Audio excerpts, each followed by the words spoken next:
कोटि रुद्र संहिता अध्याय 37 और 38। भगवान शिव को संतुष्ट करने वाले व्रतों का वर्णन, शिवरात्रि व्रत की विधि एवं महिमा का कथन। तदनंतर ऋषियों के पूछने पर सूत जी ने शिव जी की आराधना के द्वारा उत्तम एवं मनोवांछित फल प्राप्त करने वाले बहुत से महान स्त्री पुरुषों के नाम बताए। इसके बाद ऋषियों ने फिर पूछा, व्यास शिष्य किस व्रत से संतुष्ट होकर भगवान शिव उत्तम सुख प्रदान करते हैं? जिस व्रत के अनुष्ठान से भक्तजनों को भोग और मोक्ष की प्राप्ति हो सके, उसका आप विशेष रूप से वर्णन कीजिए। सूत जी ने कहा, महर्षियों, तुमने जो कुछ पूछा है वही बात किसी समय ब्रह्मा, विष्णु तथा पार्वती जी ने भगवान शिव से पूछी थी। इसके उत्तर में शिव जी ने जो कुछ कहा वह मैं तुम लोगों को बता रहा हूँ। भगवान शिव बोले, मेरे बहुत से व्रत हैं जो भोग और मोक्ष प्रदान करने वाले हैं। उनमें मुख्य 10 व्रत हैं जिन्हें जाबाल श्रुति के विद्वान 10 शैव व्रत कहते हैं। द्विजों को सदा यत्न पूर्वक इन व्रतों का पालन करना चाहिए। हरे, प्रत्येक अष्टमी को केवल रात में ही भोजन करें। विशेषतः कृष्ण पक्ष की अष्टमी को भोजन का सर्वथा त्याग कर दें। शुक्ल पक्ष की एकादशी को भी भोजन छोड़ दें, किंतु कृष्ण पक्ष की एकादशी को रात में मेरा पूजन करने के पश्चात भोजन किया जा सकता है। शुक्ल पक्ष की त्रयोदशी को तो रात में भोजन करना चाहिए, परंतु कृष्ण पक्ष की चतुर्दशी को शिव व्रतधारी पुरुषों के लिए भोजन का सर्वथा निषेध है। दोनों पक्षों में प्रत्येक सोमवार को प्रयत्न पूर्वक केवल रात में ही भोजन करना चाहिए। शिव के व्रत में तत्पर रहने वाले लोगों के लिए यह अनिवार्य नियम है। इन सभी व्रतों में व्रत की पूर्ति के लिए अपनी शक्ति के अनुसार शिव भक्त ब्राह्मणों को भोजन कराना चाहिए। द्विजों को इन सब व्रतों का नियम पूर्वक पालन करना चाहिए। जो द्विज इनका त्याग करते हैं वे चोर होते हैं। मुक्ति मार्ग में प्रवीण पुरुषों को मोक्ष की प्राप्ति कराने वाले 4 व्रतों का नियम पूर्वक पालन करना चाहिए। ये 4 व्रत इस प्रकार हैं: भगवान शिव की पूजा, रुद्र मंत्रों का जप, शिव मंदिर में उपवास तथा काशी में मरण। ये मोक्ष के सनातन मार्ग हैं। सोमवार की अष्टमी और कृष्ण पक्ष की चतुर्दशी, इन 2 तिथियों को उपवास पूर्वक व्रत रखा जाए तो वह भगवान शिव को संतुष्ट करने वाला होता है। इसमें अन्यथा विचार करने की आवश्यकता नहीं है। हरे, इन चारों में भी शिवरात्रि का व्रत ही सबसे अधिक बलवान है। इसलिए भोग और मोक्ष रूपी फल की इच्छा रखने वाले लोगों को मुख्यतः उसी का पालन करना चाहिए। इस व्रत को छोड़कर दूसरा कोई मनुष्यों के लिए हितकारक व्रत नहीं है। यह व्रत सबके लिए धर्म का उत्तम साधन है। निष्काम अथवा सकाम भाव रखने वाले सभी मनुष्यों, वर्णों, आश्रमों, स्त्रियों, बालकों, दासों, दासियों तथा देवता आदि सभी देहधारियों के लिए यह श्रेष्ठ व्रत हितकारक बताया गया है। माघ मास के कृष्ण पक्ष में शिवरात्रि तिथि का विशेष महात्म्य बताया गया है। जिस दिन आधी रात के समय तक वह तिथि विद्यमान हो, उसी दिन उसे व्रत के लिए ग्रहण करना चाहिए। शिवरात्रि करोड़ों हत्याओं के पाप का नाश करने वाली है। केशव, उस दिन सवेरे से लेकर जो कार्य करना आवश्यक है उसे प्रसन्नता पूर्वक तुम्हें बता रहा हूँ, तुम ध्यान देकर सुनो। बुद्धिमान पुरुष सवेरे उठकर बड़े आनंद के साथ स्नान आदि नित्य कर्म करे, आलस्य को पास ना आने दे। फिर शिवालय में जाकर शिवलिंग का विधिवत पूजन करके मुझ शिव को नमस्कार करने के पश्चात उत्तम रीति से संकल्प करे। संकल्प ये है, देव देव, महादेव, नीलकंठ, आपको नमस्कार है। देव, मैं आपके शिवरात्रि व्रत का अनुष्ठान करना चाहता हूँ। देवेश्वर, आपके प्रभाव से यह व्रत बिना किसी विघ्न बाधा के पूर्ण हो और काम आदि शत्रु मुझे पीड़ा ना दें। ऐसा संकल्प करके पूजन सामग्री का संग्रह करे और उत्तम स्थान में जो शास्त्र प्रसिद्ध शिवलिंग हो उसके पास रात में जाकर स्वयं उत्तम विधि विधान का संपादन करे। फिर शिव के दक्षिण या पश्चिम भाग में सुंदर स्थान पर उनके निकट ही पूजा के लिए संचित सामग्री को रखे। तदनंतर श्रेष्ठ पुरुष वहां फिर स्नान करे। स्नान के बाद सुंदर वस्त्र और उपवस्त्र धारण करके 3 बार आचमन करने के पश्चात पूजन आरंभ करे। जिस मंत्र के लिए जो द्रव्य नियत हो उस मंत्र को पढ़कर उसी द्रव्य के द्वारा पूजा करनी चाहिए। बिना मंत्र के महादेव जी की पूजा नहीं करनी चाहिए। गीत, वाद्य नृत्य आदि के साथ भक्ति भाव से संपन्न हो रात्रि के प्रथम पहर में पूजन करके विद्वान पुरुष मंत्र का जप करे। यदि मंत्रज्ञ पुरुष उस समय श्रेष्ठ पार्थिव लिंग का निर्माण करे तो नित्य कर्म करने के पश्चात पार्थिव लिंग का ही पूजन करे। पहले पार्थिव बनाकर पीछे उसकी विधिवत स्थापना करे। फिर पूजन के पश्चात नाना प्रकार के स्तोत्रों द्वारा भगवान वृषभ ध्वज को संतुष्ट करे। बुद्धिमान पुरुष को चाहिए कि उस समय शिवरात्रि व्रत के महात्म्य का पाठ करे। श्रेष्ठ भक्त अपने व्रत की पूर्ति के लिए उस महात्म्य को श्रद्धा पूर्वक सुने। रात्रि के चारों पहरों में 4 पार्थिव लिंगों का निर्माण करके आवाहन से लेकर विसर्जन तक क्रमशः उनकी पूजा करे और बड़े उत्सव के साथ प्रसन्नता पूर्वक जागरण करे। प्रातःकाल स्नान करके पुनः वहां पार्थिव शिव का स्थापन और पूजन करे। इस तरह व्रत को पूरा करके हाथ जोड़ मस्तक झुकाकर बारंबार नमस्कार पूर्वक भगवान शंभु से इस प्रकार प्रार्थना करे। प्रार्थना एवं विसर्जन। महादेव, आपकी आज्ञा से मैंने जो व्रत ग्रहण किया था स्वामिन, वह परम उत्तम व्रत पूर्ण हो गया। अतः अब उसका विसर्जन करता हूँ। देवेश्वर शर्व, यथाशक्ति किए गए इस व्रत से आप आज मुझ पर कृपा करके संतुष्ट हों। तत्पश्चात शिव को पुष्पांजलि समर्पित करके विधि पूर्वक दान दें। फिर शिव को नमस्कार करके व्रत संबंधी नियम का विसर्जन कर दें। अपनी शक्ति के अनुसार शिव भक्त ब्राह्मणों, विशेषतः सन्यासियों को भोजन कराकर पूर्णतया संतुष्ट करके स्वयं भी भोजन करे। हरे, शिवरात्रि को प्रत्येक प्रहर में श्रेष्ठ शिव भक्तों को जिस प्रकार विशेष पूजा करनी चाहिए उसे मैं बताता हूँ। सुनो। प्रथम प्रहर में पार्थिव लिंग की स्थापना करके अनेक सुंदर उपचारों द्वारा उत्तम भक्ति भाव से पूजा करें। पहले गंध, पुष्प आदि 5 द्रव्यों द्वारा सदा महादेव जी की पूजा करनी चाहिए।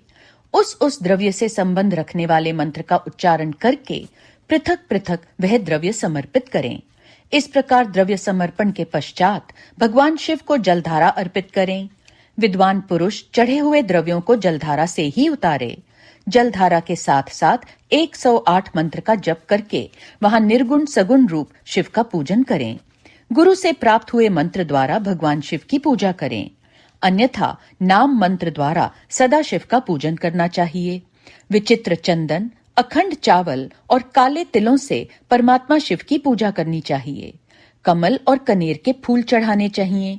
8 नाम मंत्रों द्वारा शंकर जी को पुष्प समर्पित करें।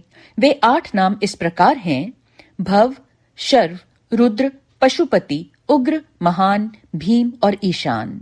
इनके आरंभ में श्री और अंत में चतुर्थी विभक्ति जोड़कर श्री भवाय नमः इत्यादि नाम मंत्रों द्वारा शिव का पूजन करें।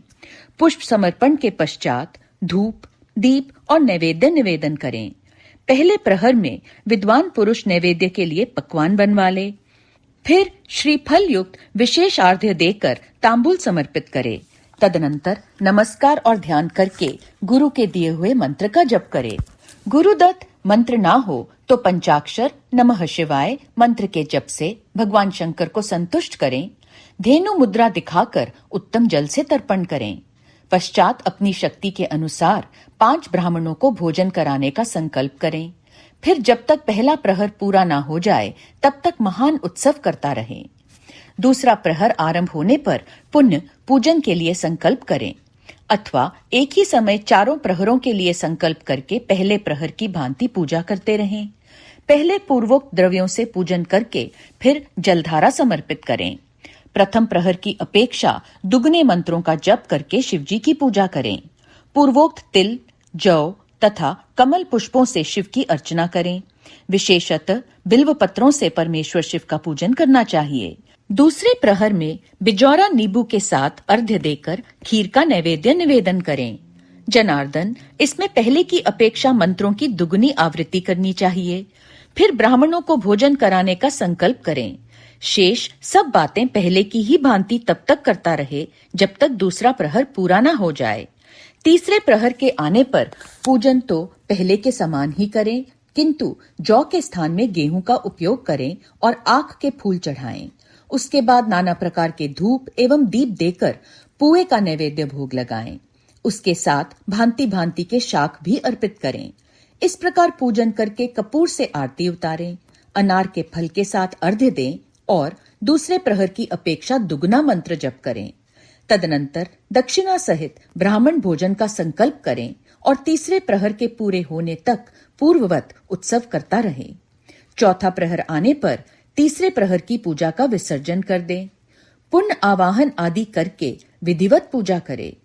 उड़द, कंगनी, मूंग, सप्तधान्य, शंखी पुष्प तथा बिल्व पत्रों से परमेश्वर शंकर का पूजन करे। उस प्रहर में भांति भांति की मिठाइयों का नैवेद्य लगाए अथवा उड़द के बड़े आदि बनाकर उनके द्वारा सदाशिव को संतुष्ट करे। केले के फल के साथ अथवा अन्य विविध फलों के साथ शिव को अर्घ्य दे। तीसरे प्रहर की अपेक्षा दूना मंत्र जप करे और यथाशक्ति ब्राह्मण भोजन का संकल्प करे। गीत, वाद्य तथा नृत्य से शिव की आराधना में समय बिताए। भक्त जनों को तब तक महान उत्सव करते रहना चाहिए जब तक अरुणोदय न हो जाए। अरुणोदय होने पर पुनः स्नान करके भांति भांति के पूजनोपचारों और उपहारों द्वारा शिव की अर्चना करे। तत्पश्चात अपना अभिषेक कराए, नाना प्रकार के दान दे और प्रहर की संख्या के अनुसार ब्राह्मणों तथा सन्यासियों को अनेक प्रकार के भोज्य पदार्थों का भोजन कराए। फिर शंकर को नमस्कार करके पुष्पांजलि दे और बुद्धिमान पुरुष उत्तम स्तुति करके निम्नांकित मंत्रों से प्रार्थना करे। सुखदायक कृपा निधान शिव, मैं आपका हूँ। मेरे प्राण आप में ही लगे हैं और मेरा चित्त सदा आपका ही चिंतन करता है। यह जानकर आप जैसा उचित समझें वैसा करें। भूतनाथ, मैंने जानकर या अनजाने में जो जप और पूजन आदि किया है उसे समझकर दयासागर होने के नाते ही आप मुझ पर प्रसन्न हो। उस उपवास व्रत से जो फल हुआ हो उसी से सुखदायक भगवान शंकर मुझ पर प्रसन्न हो। महादेव, मेरे कुल में सदा आपका भजन होता रहे। जहाँ के आप इष्ट देवता ना हो उस कुल में मेरा कभी जन्म ना हो। इस प्रकार प्रार्थना करने के पश्चात भगवान शिव को पुष्पांजलि समर्पित करके ब्राह्मणों से तिलक और आशीर्वाद ग्रहण करें। तदनंतर शंभु का विसर्जन करें। जिसने इस प्रकार व्रत किया हो उससे मैं दूर नहीं रहता। इस व्रत के फल का वर्णन नहीं किया जा सकता। मेरे पास ऐसी कोई वस्तु नहीं है जिसे शिवरात्रि व्रत करने वाले के लिए मैं देना डालूं। जिसके द्वारा अनायास ही इस व्रत का पालन हो गया उसके लिए भी अवश्य ही मुक्ति का बीज बो दिया गया। मनुष्यों को प्रतिमास भक्तिपूर्वक शिवरात्रि व्रत करना चाहिए। तत्पश्चात इसका उद्यापन करके मनुष्य सांगोपांग फल लाभ करता है। इस व्रत का पालन करने में मैं शिव निश्चय ही उपासक के समस्त दुखों का नाश कर देता हूँ और उसे भोग मोक्ष आदि संपूर्ण मनोवांछित फल प्रदान करता हूँ। सूत जी कहते हैं, महर्षियों, भगवान शिव का यह अत्यंत हितकारक और अद्भुत वचन सुनकर श्री विष्णु अपने धाम को लौट आए। उसके बाद इस उत्तम व्रत का अपना हित चाहने वाले लोगों में प्रचार हुआ। किसी समय केशव ने नारद जी से भोग और मोक्ष देने वाले इस दिव्य शिवरात्रि व्रत का वर्णन किया था। कोटि रुद्र संहिता अध्याय 39 शिवरात्रि व्रत के उद्यापन की विधि। ऋषि बोले, सूत जी, अब हमें शिवरात्रि व्रत के उद्यापन की विधि बताइए जिसका अनुष्ठान करने से साक्षात भगवान शंकर निश्चय ही प्रसन्न होते हैं। सूत जी ने कहा, ऋषियों, तुम लोग भक्ति भाव से आदर पूर्वक शिवरात्रि के उद्यापन की विधि सुनो, जिसका अनुष्ठान करने से वह व्रत अवश्य ही पूर्ण फल देने वाला होता है। लगातार 14 वर्षों तक शिवरात्रि के शुभ व्रत का पालन करना चाहिए। त्रयोदशी को एक समय भोजन करके चतुर्दशी को पूरा उपवास करना चाहिए। शिवरात्रि के दिन नित्य कर्म संपन्न करके शिवालय में जाकर विधि पूर्वक शिव का पूजन करें। तत्पश्चात वहां यत्न पूर्वक एक दिव्य मंडल बनवाएं जो तीनों लोकों में गौरी तिलक नाम से प्रसिद्ध है। उसके मध्य भाग में दिव्य लिंगतोभद्र मंडल की रचना करे अथवा मंडप के भीतर सर्वतोभद्र मंडल का निर्माण करे। वहां प्राजापत्य नामक कलशों की स्थापना करनी चाहिए। वे शुभ कलश वस्त्र, फल और दक्षिणा के साथ होने चाहिए। उन सबको मंडप के पार्श्व भाग में यत्न पूर्वक स्थापित करें। मंडप के मध्य भाग में एक सोने का अथवा दूसरी धातु तांबे आदि का बना हुआ कलश स्थापित करें। व्रती पुरुष उस कलश पर पार्वती सहित शिव की सुवर्णमयी प्रतिमा बनाकर रखे। वह प्रतिमा एक पल तोले अथवा आधे पल सोने की होनी चाहिए या जैसी अपनी शक्ति हो उसके अनुसार प्रतिमा बनवा ले। वाम भाग में पार्वती की और दक्षिण भाग में शिव की प्रतिमा स्थापित करके रात्रि में उनका पूजन करे। आलस्य छोड़कर पूजन का काम करना चाहिए। उस कार्य में 4 ऋत्वजों के साथ एक पवित्र आचार्य का वर्ण करें और उन सब की आज्ञा लेकर भक्ति पूर्वक शिव की पूजा करें। रात को प्रत्येक प्रहर में पृथक पृथक पूजा करते हुए जागरण करें। व्रती पुरुष भगवत संबंधी कीर्तन, गीत एवं नृत्य आदि के द्वारा सारी रात बिताए। इस प्रकार विधिवत पूजन पूर्वक भगवान शिव को संतुष्ट करके प्रातःकाल पुण्य पूजन करने के पश्चात सविधि होम करे। फिर यथाशक्ति प्राजापत्य विधान करे। फिर ब्राह्मणों को भक्ति पूर्वक भोजन कराए और यथाशक्ति दान दे। इसके बाद वस्त्र, अलंकार तथा आभूषणों द्वारा पत्नी सहित ऋत्वजों को अलंकृत करके उन्हें विधि पूर्वक पृथक पृथक दान दे। फिर आवश्यक सामग्रियों से युक्त बछड़े सहित गौ का आचार्य को यह कहकर विधि पूर्वक दान दे कि इस दान से भगवान शिव मुझ पर प्रसन्न हो। तत्पश्चात कलश सहित उस मूर्ति को वस्त्र के साथ वृषभ की पीठ पर रखकर संपूर्ण अलंकारों सहित उसे आचार्य को अर्पित कर दें। इसके बाद हाथ जोड़ मस्तक झुका बड़े प्रेम से गदगद वाणी में महाप्रभु महेश्वर देव से प्रार्थना करें। प्रार्थना। देव देव महादेव, शरणागत वत्सल देवेश्वर, इस व्रत से संतुष्ट हो आप मेरे ऊपर कृपा कीजिए। शिव शंकर, मैंने भक्ति भाव से इस व्रत का पालन किया है। इसमें जो कमी रह गई हो वह आपके प्रसाद से पूरी हो जाए। शंकर, मैंने अनजाने में या जानबूझकर जो जप पूजन आदि किया है वह आपकी कृपा से सफल हो। इस तरह परमात्मा शिव को पुष्पांजलि अर्पण करके फिर नमस्कार एवं प्रार्थना करें। जिसने इस प्रकार व्रत पूरा कर लिया उसके उस व्रत में कोई न्यूनता नहीं रहती। उससे वह मनोवांछित सिद्धि प्राप्त कर लेता है, इसमें संशय नहीं है। कोटि रुद्र संहिता अध्याय 40। अनजान में शिवरात्रि व्रत करने से एक भील पर भगवान शंकर की अद्भुत कृपा। ऋषियों ने पूछा, सूत जी, पूर्व काल में किसने इस उत्तम शिवरात्रि व्रत का पालन किया था और अनजान में भी इस व्रत का पालन करके किसने कौन सा फल प्राप्त किया था? सूत जी ने कहा, ऋषियों, तुम सब लोग सुनो। मैं इस विषय में एक निषाद का प्राचीन इतिहास सुनाता हूँ जो सब पापों का नाश करने वाला है। पहले की बात है, किसी वन में एक भील रहता था जिसका नाम था गुरुद्रुहु। उसका कुटुंब बड़ा था तथा वह बलवान और क्रूर स्वभाव का होने के साथ ही क्रूरतापूर्ण कर्म में तत्पर रहता था। वह प्रतिदिन वन में जाकर मृगों को मारता और वहीं रहकर नाना प्रकार की चोरियां करता था। उसने बचपन से ही कभी कोई शुभ कर्म नहीं किया था। इस प्रकार वन में रहते हुए उस दुरात्मा भील का बहुत समय बीत गया। तदनंतर एक दिन बड़ी सुंदर एवं शुभ कारक शिवरात्रि आई, किंतु वह दुरात्मा घने जंगल में निवास करने वाला था, इसलिए उस व्रत को नहीं जानता था। उसी दिन उस भील के माता पिता और पत्नी ने भूख से पीड़ित होकर उससे याचना की, वनेचर, हमें खाने को दो। उनके इस प्रकार याचना करने पर वह तुरंत धनुष लेकर चल दिया और मृगों के शिकार के लिए सारे वन में घूमने लगा। देवयोग से उसे उस दिन कुछ भी नहीं मिला और सूर्य अस्त हो गया। इससे उसको बड़ा दुख हुआ और वह सोचने लगा, अब मैं क्या करूं, कहां जाऊं? आज तो कुछ नहीं मिला। घर में जो बच्चे हैं उनका तथा माता पिता का क्या होगा? मेरी जो पत्नी है उसकी भी क्या दशा होगी? अतः मुझे कुछ लेकर ही घर जाना चाहिए, अन्यथा नहीं। ऐसा सोचकर वह व्याध एक जलाशय के समीप पहुंचा और जहां पानी में उतरने का घाट था वहां जाकर खड़ा हो गया। वह मन ही मन यह विचार करता था कि यहाँ कोई न कोई जीव पानी पीने के लिए अवश्य आएगा। उसी को मारकर कृतकृत्य हो उसे साथ लेकर प्रसन्नता पूर्वक घर को जाऊंगा। ऐसा निश्चय करके वह व्याध एक बेल के पेड़ पर चढ़ गया और वहीं जल साथ लेकर बैठ गया। उसके मन में केवल यही चिंता थी कि कब कोई जीव आएगा और कब मैं उसे मारूंगा। इसी प्रतीक्षा में भूख प्यास से पीड़ित हो वह बैठा रहा। उस रात के पहले पहर में एक प्यासी हरिणी वहां आई जो चकित होकर जोर जोर से चौकड़ी भर रही थी। ब्राह्मणों, उस मृगी को देखकर व्याध को बड़ा हर्ष हुआ और उसने तुरंत ही उसके वध के लिए अपने धनुष पर एक बाण का संधान किया।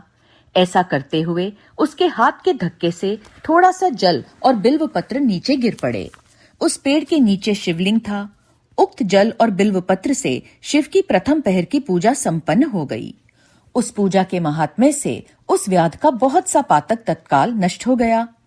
वहां होने वाली खड़खड़ाहट की आवाज को सुनकर हरिणी ने भय से ऊपर की ओर देखा। व्याध को देखते ही वह व्याकुल हो गई और बोली। मृगी ने कहा, व्याध, तुम क्या करना चाहते हो? मेरे सामने सच सच बताओ। हरिणी की यह बात सुनकर व्याध ने कहा, आज मेरे कुटुंब के लोग भूखे हैं, अतः तुमको मारकर उनकी भूख मिटाऊंगा, उन्हें तृप्त करूंगा। व्याध का वह दारुण वचन सुनकर तथा जिसे रोकना कठिन था, उस दुष्ट भील को बाण ताने देखकर मृगी सोचने लगी कि अब मैं क्या करूं, कहां जाऊं? अच्छा, कोई उपाय रचती हूं। ऐसा विचार कर उसने वहां इस प्रकार कहा। मृगी बोली, भील, मेरे मांस से तुमको सुख होगा। इस अनर्थकारी शरीर के लिए इससे अधिक महान पुण्य का कार्य और क्या हो सकता है? उपकार करने वाले प्राणी को इस लोक में जो पुण्य प्राप्त होता है, उसका 100 वर्षों में भी वर्णन नहीं किया जा सकता। परंतु इस समय मेरे सब बच्चे मेरे आश्रम में ही हैं। मैं उन्हें अपनी बहन को अथवा स्वामी को सौंपकर लौट आऊंगी। वनेचर, तुम मेरी इस बात को मिथ्या न समझो। मैं फिर तुम्हारे पास लौट आऊंगी, इसमें संशय नहीं है। सत्य से ही धरती टिकी हुई है, सत्य से ही समुद्र अपनी मर्यादा में स्थित है और सत्य से ही निर्झरों से जल की धाराएं गिरती रहती हैं। सत्य में ही सब कुछ स्थित है। सूत जी कहते हैं, मृगी के ऐसा कहने पर भी जब व्याध ने उसकी बात नहीं मानी, तब उसने अत्यंत विस्मित एवं भयभीत हो पुनः इस प्रकार कहना आरंभ किया।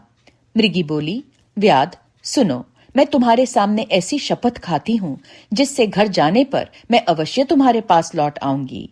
ब्राह्मण यदि वेद बेचे और तीनों काल संध्या ना करे तो उसे जो पाप लगता है, पति की आज्ञा का उल्लंघन करके स्वेच्छा अनुसार कार्य करने वाली स्त्रियों को जिस पाप की प्राप्ति होती है, किए हुए उपकार को ना मानने वाले, भगवान शंकर से विमुख रहने वाले, दूसरों से द्रोह करने वाले, धर्म को लांघने वाले तथा विश्वासघात और छल करने वाले लोगों को जो पाप लगता है, उसी पाप से मैं भी लिप्त हो जाऊं यदि लौटकर यहां ना आऊं। इस तरह अनेक शपथ खाकर जब मृगी चुपचाप खड़ी हो गई, तब उस व्याध ने उस पर विश्वास करके कहा, अच्छा, अब तुम अपने घर को जाओ। तब वह मृगी बड़े हर्ष के साथ पानी पीकर अपने आश्रम मंडल में गई। इतने में ही रात का वह पहला प्रहर व्याध के जागते ही जागते बीत गया। तब उस हिरनी की बहन दूसरी मृगी, जिसका पहली ने स्मरण किया था, उसी की राह देखती हुई जल पीने के लिए वहां आ गई। उसे देखकर भील ने स्वयं बाण को तरकश से खींचा। ऐसा करते समय पुनः पहले की भांति भगवान शिव के ऊपर जल और बिल्वपत्र गिरे। उसके द्वारा महात्मा शंभु की दूसरे प्रहर की पूजा संपन्न हो गई।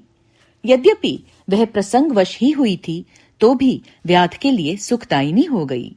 मृगी ने उसे बाण खींचते हुए देखा और पूछा, वनेचर, यह क्या करते हो?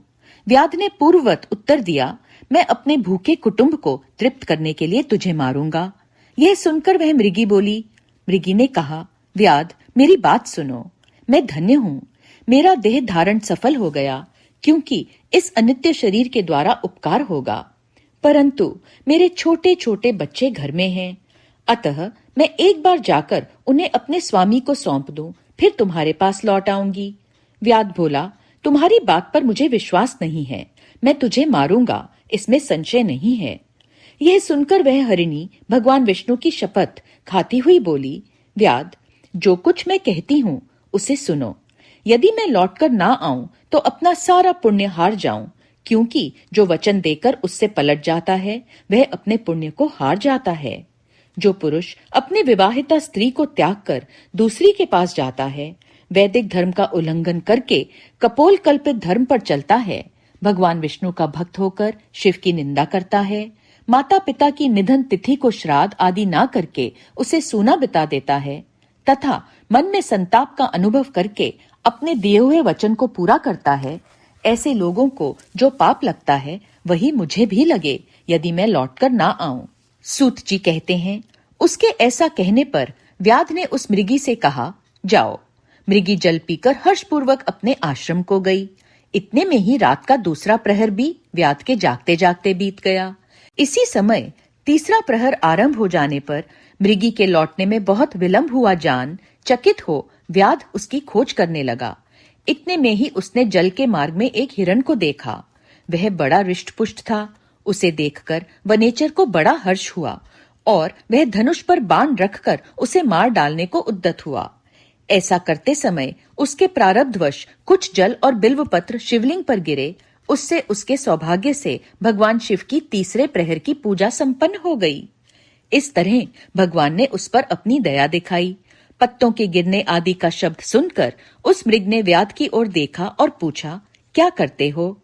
व्याध ने उत्तर दिया, मैं अपने कुटुंब को भोजन देने के लिए तुम्हारा वध करूंगा। व्याध की यह बात सुनकर हिरण के मन में बड़ा हर्ष हुआ और तुरंत ही व्याध से इस प्रकार बोला।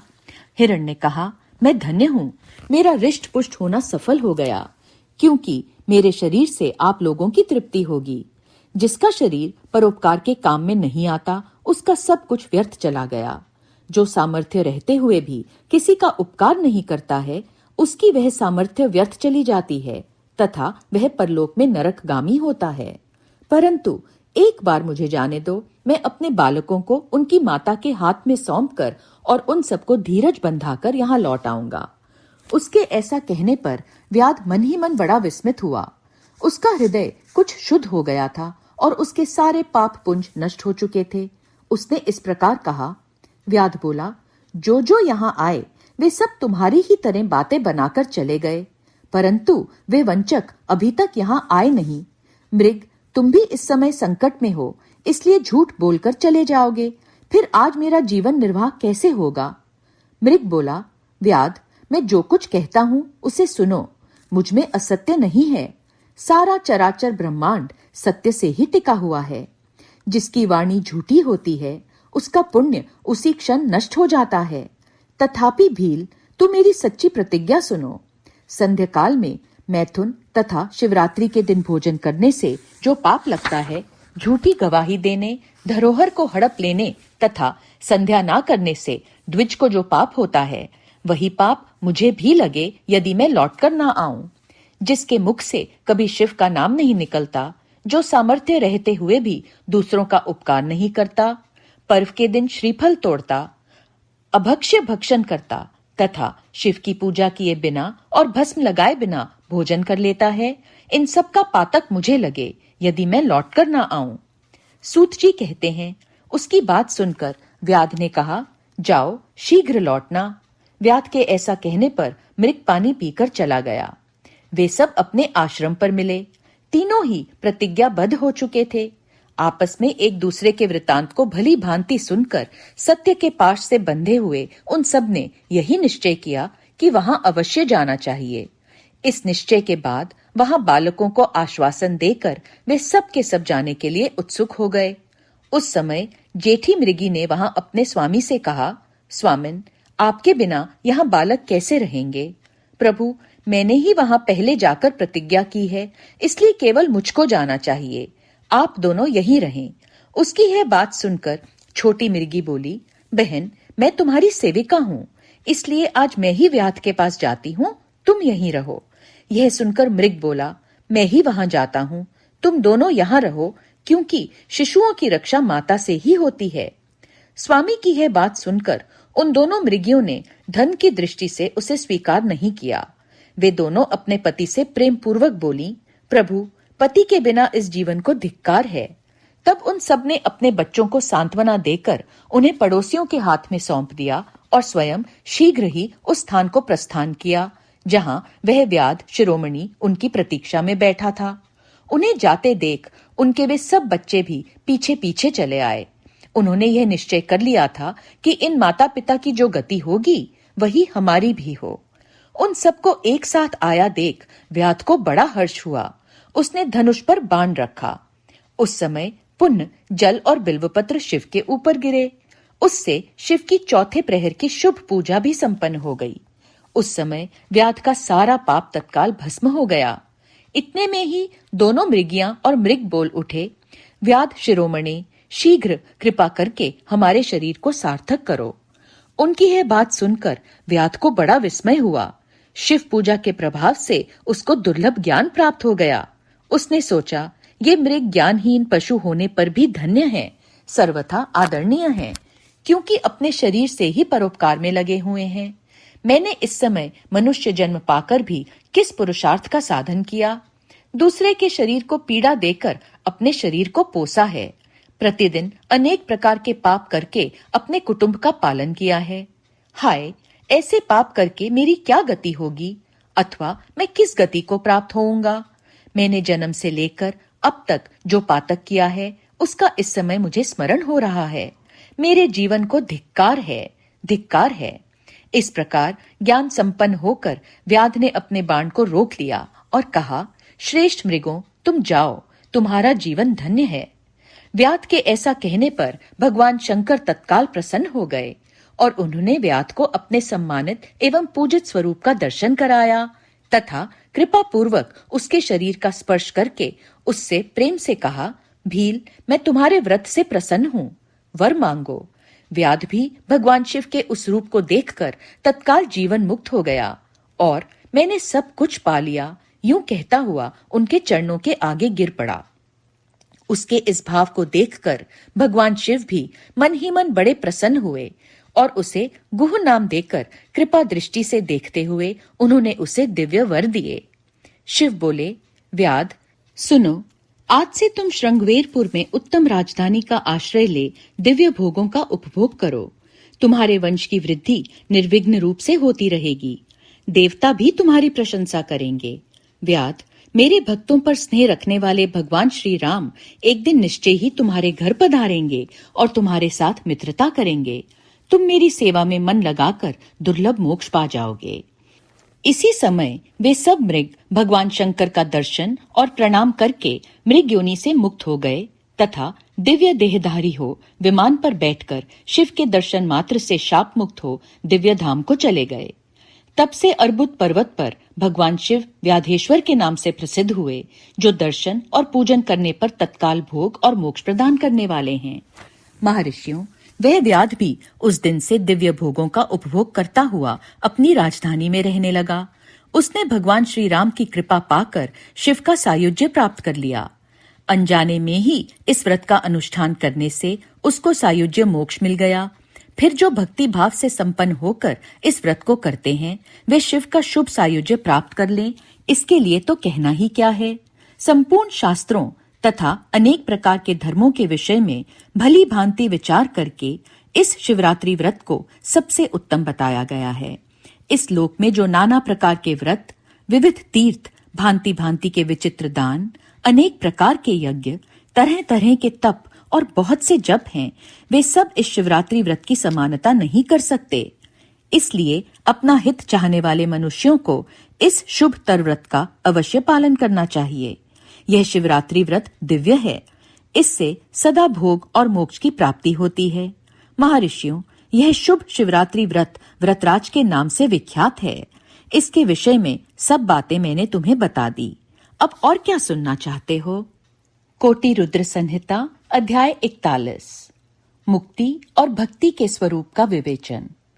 ऋषियों ने पूछा, सूत जी, आपने बारंबार मुक्ति का नाम लिया है, यहाँ मुक्ति मिलने पर क्या होता है?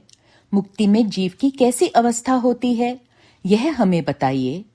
सूत जी ने कहा, महर्षियों सुनो, मैं तुमसे संसार क्लेश का निवारण तथा परमानंद का दान करने वाली मुक्ति का स्वरूप बताता हूँ। मुक्ति 4 प्रकार की कही गई है, सारूप्या, सालोक्या, सानिध्या तथा चौथी सायुज्या। इस शिवरात्रि व्रत से सब प्रकार की मुक्ति सुलभ हो जाती है। जो ज्ञान रूप अविनाशी, साक्षी, ज्ञान गम्य और द्वैत रहित साक्षात शिव हैं, वे ही यहाँ कैवल्य मोक्ष के तथा धर्म, अर्थ और काम रूप त्रिवर्ग के भी दाता हैं। कैवल्या नामक जो 5वीं मुक्ति है, वह मनुष्यों के लिए अत्यंत दुर्लभ है। मुनिवरों, मैं उसका लक्षण बताता हूँ, सुनो। जिनसे यह समस्त जगत उत्पन्न होता है, जिनके द्वारा इसका पालन होता है तथा अंत तो गत्वा यह जिनमें लीन होता है, वे ही शिव हैं। जिससे यह संपूर्ण जगत व्याप्त है, वही शिव का रूप है। मुनीश्वरों, वेदों में शिव के दो रूप बताए गए हैं, सकल और निष्कल। शिव तत्व सत्य, ज्ञान, अनंत एवं सच्चिदानंद नाम से प्रसिद्ध हैं। निर्गुण, उपाधि रहित, अविनाशी, शुद्ध एवं निरंजन, निर्मल हैं। वह ना लाल है ना पीला, ना सफेद है ना नीला, ना छोटा है ना बड़ा और ना मोटा है ना महीन। जहां से मन सहित वाणी उसे ना पाकर लौट आती है, वह परब्रह्म परमात्मा ही शिव कहलाता है। जैसे आकाश सर्वत्र व्यापक है, उसी प्रकार यह शिव तत्व भी सर्वव्यापी है। यह माया से परे, संपूर्ण द्वंद्वों से रहित तथा मत्सरता शून्य परमात्मा है। यहाँ शिव ज्ञान का उदय होने से निश्चय ही उसकी प्राप्ति होती है, अथवा द्विजों, सूक्ष्म बुद्धि के द्वारा शिव का ही भजन ध्यान करने से सत्पुरुषों को शिव पद की प्राप्ति होती है। संसार में ज्ञान की प्राप्ति अत्यंत कठिन है, परंतु भगवान का भजन अत्यंत सुकर माना गया है। इसलिए संत शिरोमणि पुरुष मुक्ति के लिए भी शिव का भजन ही करते हैं। ज्ञान स्वरूप मोक्षदाता परमात्मा शिव भजन के ही अधीन हैं। भक्ति से ही बहुत से पुरुष सिद्धि लाभ करके प्रसन्नता पूर्वक परम मोक्ष पा गए हैं।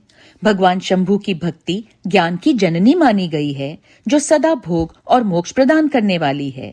वह साधु महापुरुषों के कृपा प्रसाद से सुलभ होती है। उत्तम प्रेम का अंकुर ही उसका लक्षण है। द्विजों, वह भक्ति भी सगुण और निर्गुण के भेद से दो प्रकार की जाननी चाहिए। फिर वैधि और स्वाभाविकी, ये दो भेद और होते हैं। इनमें वैधि की अपेक्षा स्वाभाविकी श्रेष्ठ मानी गई है। इनके सिवा नैष्ठिकी और अनैष्ठिकी के भेद से भक्ति के दो प्रकार और बताए गए हैं। नैष्ठि की भक्ति 6 प्रकार की जाननी चाहिए और अनैष्ठि की एक ही प्रकार की। फिर विहिता और अविहिता के भेद से विद्वानों ने उसके अनेक प्रकार माने हैं। उनके बहुत से भेद होने के कारण यहाँ विस्तृत वर्णन नहीं किया जा रहा है। उन दोनों प्रकार की भक्तियों के श्रवण आदि भेद से 9 अंग जानने चाहिए। भगवान की कृपा के बिना इन भक्तियों का संपादन होना कठिन है और उनकी कृपा से सुगमता पूर्वक इनका साधन होता है। द्विजों, भक्ति और ज्ञान को शंभु ने एक दूसरे से भिन्न नहीं बताया है, इसलिए उनमें भेद नहीं करना चाहिए। ज्ञान और भक्ति दोनों के ही साधक को सदा सुख मिलता है। ब्राह्मणों, जो भक्ति का विरोधी है उसे ज्ञान की प्राप्ति नहीं होती। भगवान शिव की भक्ति करने वाले को ही शीघ्रता पूर्वक ज्ञान प्राप्त होता है। अतः मुनीश्वरों, महेश्वर की भक्ति का साधन करना आवश्यक है। उसी से सबकी सिद्धि होगी, इसमें संशय नहीं है। महर्षियों, तुमने जो कुछ पूछा था उसी का मैंने वर्णन किया है। इस प्रसंग को सुनकर मनुष्य सब पापों से निसंदेह मुक्त हो जाता है। कोटि रुद्र संहिता अध्याय 42। शिव, विष्णु, रुद्र और ब्रह्मा के स्वरूप का विवेचन। ऋषियों ने पूछा, शिव कौन है, विष्णु कौन है, रुद्र कौन है और ब्रह्मा कौन है? इन सब में निर्गुण कौन है? हमारे इस संदेह का आप निवारण कीजिए। सूत जी ने कहा, महर्षियों, वेद और वेदांत के विद्वान ऐसा मानते हैं कि निर्गुण परमात्मा से सर्वप्रथम जो सगुण रूप प्रकट हुआ उसी का नाम शिव है। शिव से पुरुष सहित प्रकृति उत्पन्न हुई। उन दोनों ने मूल स्थान में स्थित जल के भीतर तप किया। वह स्थान पंचक्रोशी काशी के नाम से विख्यात है, जो भगवान शिव को अत्यंत प्रिय है। यह जल संपूर्ण विश्व में व्याप्त था। उस जल का आश्रय ले योग माया से युक्त श्रीहरि वहां सोए। नार अर्थात जल को अयन बनाने के कारण, निवास स्थान बनाने के कारण फिर नारायण नाम से प्रसिद्ध हुए और प्रकृति नारायणी कहलाई। नारायण के नाभि कमल से जिनकी उत्पत्ति हुई वे ब्रह्मा कहलाते हैं। ब्रह्मा ने तपस्या करके जिनका साक्षात्कार किया उन्हें विष्णु कहा गया है। ब्रह्मा और विष्णु के विवाद को शांत करने के लिए निर्गुण शिव ने जो रूप प्रकट किया उसका नाम महादेव है। उन्होंने कहा, मैं शंभु ब्रह्मा जी के ललाट से प्रकट होऊंगा। इस कथन के अनुसार समस्त लोकों पर अनुग्रह करने के लिए जो ब्रह्मा जी के ललाट से प्रकट हुए उनका नाम रुद्र हुआ। इस प्रकार रूप रहित परमात्मा सबके चिंतन का विषय बनने के लिए साकार रूप में प्रकट हुए। वे ही साक्षात भक्त वत्सल शिव हैं। तीनों गुणों से भिन्न शिव में तथा गुणों के धाम रुद्र में उसी तरह वास्तविक भेद नहीं है जैसे सुवर्ण और उसके आभूषण में नहीं है। दोनों के रूप और कर्म समान हैं। दोनों समान रूप से भक्तों को उत्तम गति प्रदान करने वाले हैं। दोनों समान रूप से सबके सेवनीय हैं तथा नाना प्रकार के लीला विहार करने वाले हैं। भयानक पराक्रमी रुद्र सर्वथा शिव रूप ही हैं। वे भक्तों के कार्य की सिद्धि के निमित्त विष्णु और ब्रह्मा की सहायता करने के लिए प्रकट हुए हैं। अन्य जो देवता जिस क्रम से प्रकट हुए हैं उसी क्रम से लय को प्राप्त होते हैं, परंतु रुद्रदेव उस तरह लीन नहीं होते। उनका साक्षात शिव में ही लय होता है।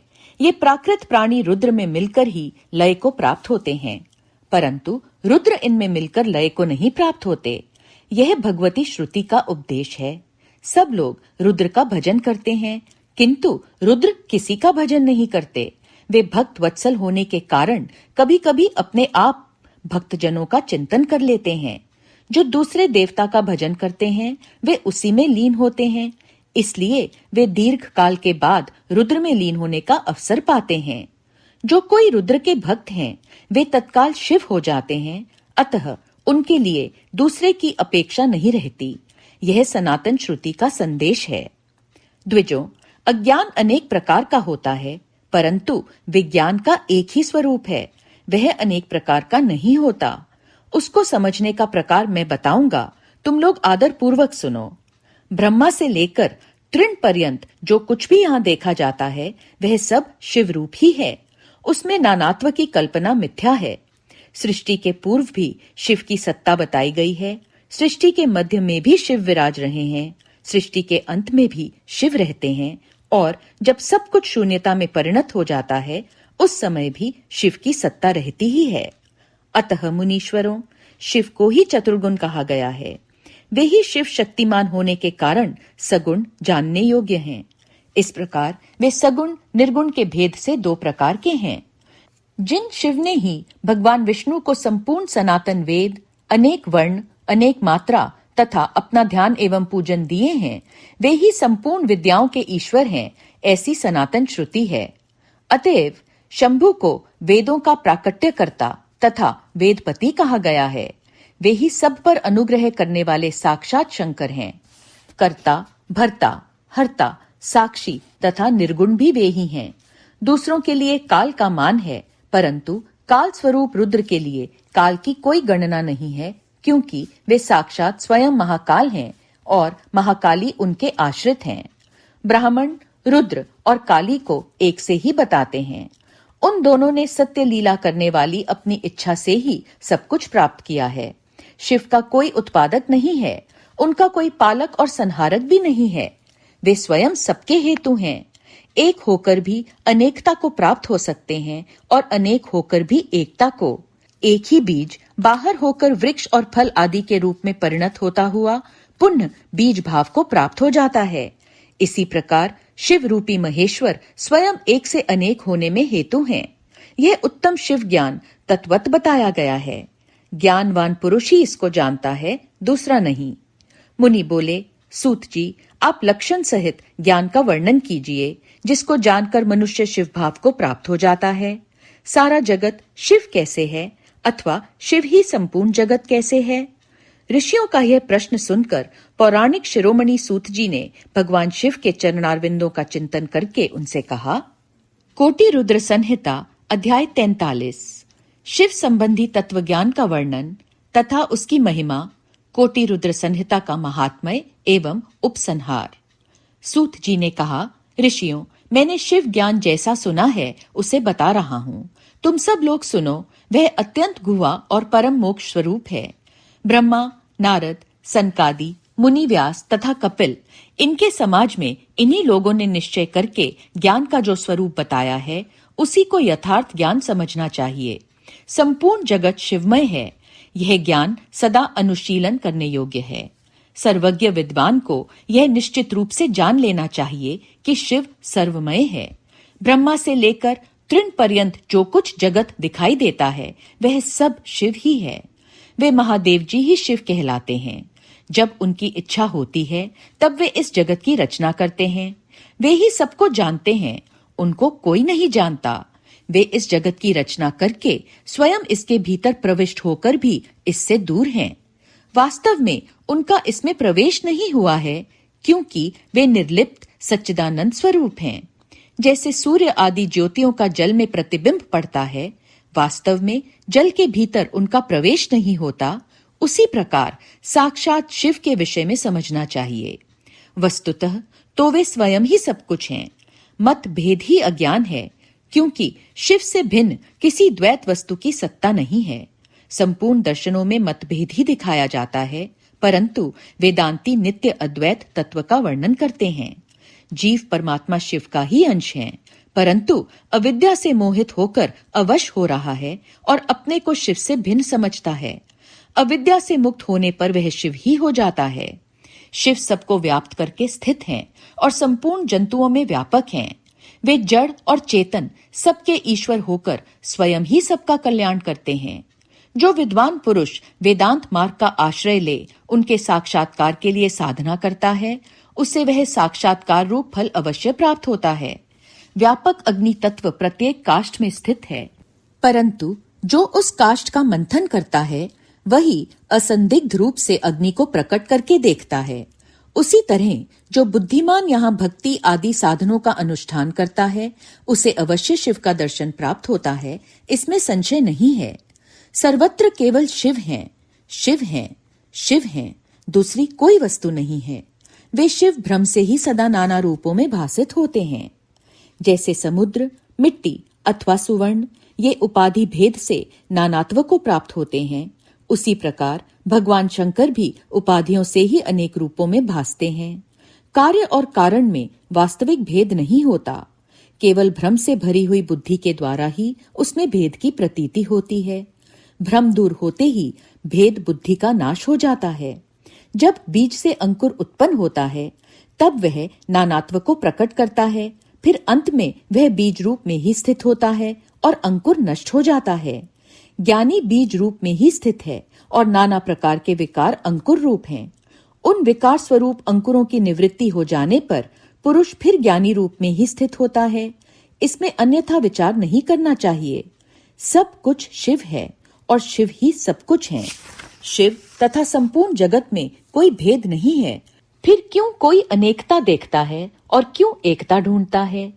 जैसे ही एक सूर्य नामक ज्योति जल आदि उपाधियों में विशेष रूप से नाना प्रकार की दिखाई देती है, उसी प्रकार शिव भी हैं।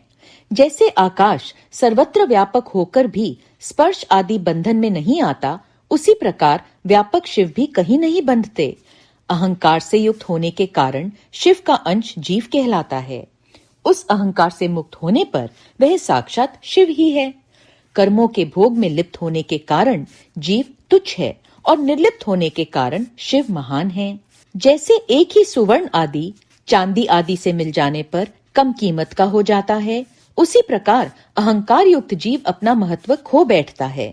जैसे क्षार आदि से शुद्ध किया हुआ उत्तम सुवर्ण आदि पूर्ववत बहुमूल्य हो जाता है, उसी प्रकार संस्कार विशेष से शुद्ध होकर जीव भी शुद्ध हो जाता है। पहले सद्गुरु को पाकर भक्ति भाव से युक्त हो शिव बुद्धि से उनका पूजन और स्मरण आदि करें। गुरु में शिव बुद्धि करने से सारे पाप आदि मल शरीर से निकल जाते हैं। उस समय अज्ञान नष्ट हो जाता है और मनुष्य ज्ञानवान हो जाता है। उस अवस्था में अहंकार मुक्त निर्मल बुद्धि वाला जीव भगवान शंकर के प्रसाद से पुनः शिव रूप हो जाता है। जैसे दर्पण में अपना रूप दिखाई देता है, उसी तरह उससे सर्वत्र शंभु का साक्षात्कार होने लगता है। वही जीवन मुक्त कहलाता है। शरीर गिर जाने पर वह जीवन मुक्त ज्ञानी शिव में मिल जाता है। शरीर प्रारब्ध के अधीन है। जो उस देह के अभिमान से रहित है, उसे ज्ञानी माना गया है। जो शुभ वस्तु को पाकर हर्ष से खिल नहीं उठता, अशुभ को पाकर क्रोध या शोक नहीं करता तथा सुख दुख आदि सभी द्वंद्वों में संभाव रखता है, वह ज्ञानवान कहलाता है। आत्मचिंतन से तथा तत्वों के विवेक से ऐसा प्रयत्न करे कि शरीर से अपनी पृथकता का बोध हो जाए। मुक्ति की इच्छा रखने वाला पुरुष शरीर एवं उसके अभिमान को त्याग कर अहंकार शून्य एवं मुक्त हो सदा शिव में विलीन हो जाता है। अध्यात्म चिंतन एवं भगवान शिव की भक्ति ये ज्ञान के मूल कारण हैं। भक्ति से साधन विषयक प्रेम की उपलब्धि बताई गई है। प्रेम से श्रवण होता है, श्रवण से सत्संग प्राप्त होता है और सत्संग से ज्ञानी गुरु की उपलब्धि होती है। गुरु की कृपा से ज्ञान प्राप्त हो जाने पर मनुष्य निश्चय ही मुक्त हो जाता है। इसलिए जो समझदार है उसे सदा शंभू का ही भजन करना चाहिए। जो अनन्य भक्ति से युक्त होकर शंभू का भजन करता है उसे अंत में अवश्य ही मोक्ष प्राप्त हो जाता है। अतः मुक्ति की प्राप्ति के लिए भगवान शंकर से बढ़कर दूसरा कोई देवता नहीं है। उनकी शरण लेकर जीव संसार बंधन से छूट जाता है। ब्राह्मणों, इस प्रकार वहां पधारे हुए ऋषियों ने परस्पर निश्चय करके जो यह ज्ञान की बात बताई है, इसे अपनी बुद्धि के द्वारा प्रयत्न पूर्वक धारण करना चाहिए। मुनीश्वरों, तुमने जो कुछ पूछा था वह सब मैंने तुम्हें बता दिया। इसे तुम्हें प्रयत्न पूर्वक गुप्त रखना चाहिए। बताओ, अब और क्या सुनना चाहते हो? ऋषि बोले, व्यास शिष्य, आपको नमस्कार है। आप धन्य हैं, शिव भक्तों में श्रेष्ठ हैं। आपने हमें शिव तत्व संबंधी परम उत्तम ज्ञान का श्रवण कराया है। आपकी कृपा से हमारे मन की भ्रांति मिट गई। हम आपसे मोक्षदायक शिव तत्व का ज्ञान पाकर बहुत संतुष्ट हुए हैं। सूत जी ने कहा, द्विजों, जो नास्तिक हो, श्रद्धाहीन हो और शठ हो, जो भगवान शिव का भक्त ना हो तथा इस विषय को सुनने की रुचि ना रखता हो, उसे इस तत्व ज्ञान का उपदेश नहीं देना चाहिए। व्यास जी ने इतिहास, पुराणों, वेदों और शास्त्रों का बारंबार विचार करके उनका सार निकालकर मुझे उपदेश दिया है। इसका एक बार श्रवण करने मात्र से सारे पाप भस्म हो जाते हैं। अभक्त को भक्ति प्राप्त होती है और भक्त की भक्ति बढ़ती जाती है। दोबारा सुनने से उत्तम भक्ति प्राप्त होती है। तीसरी बार सुनने से मोक्ष प्राप्त होता है। अतः भोग और मोक्ष रूप फल की इच्छा रखने वाले लोगों को इसका बारंबार श्रवण करना चाहिए। उत्तम फल को पाने के उद्देश्य से इस पुराण की 5 आवृत्तियां करनी चाहिए। ऐसा करने पर मनुष्य उसे अवश्य पाता है, इसमें संदेह नहीं है, क्योंकि यह व्यास जी का वचन है। जिसने इस उत्तम पुराण को सुना है उसे कुछ भी दुर्लभ नहीं है। यह शिव विज्ञान भगवान शंकर को अत्यंत प्रिय है। यह भोग और मोक्ष देने वाला तथा शिव भक्ति को बढ़ाने वाला है। इस प्रकार मैंने शिव पुराण की यह चौथी आनंददायिनी तथा परम पुण्यमयी संहिता कही है, जो कोटि रुद्र संहिता के नाम से विख्यात है। जो पुरुष एकाग्रचित हो भक्ति भाव से इस संहिता को सुनेगा या सुनाएगा, वह समस्त भोगों का उपभोग करके अंत में परम गति को प्राप्त कर लेगा। कोटि रुद्र संहिता समाप्त। ओम नमः शिवाय, ओम नमः शिवाय, ओम नमः शिवाय।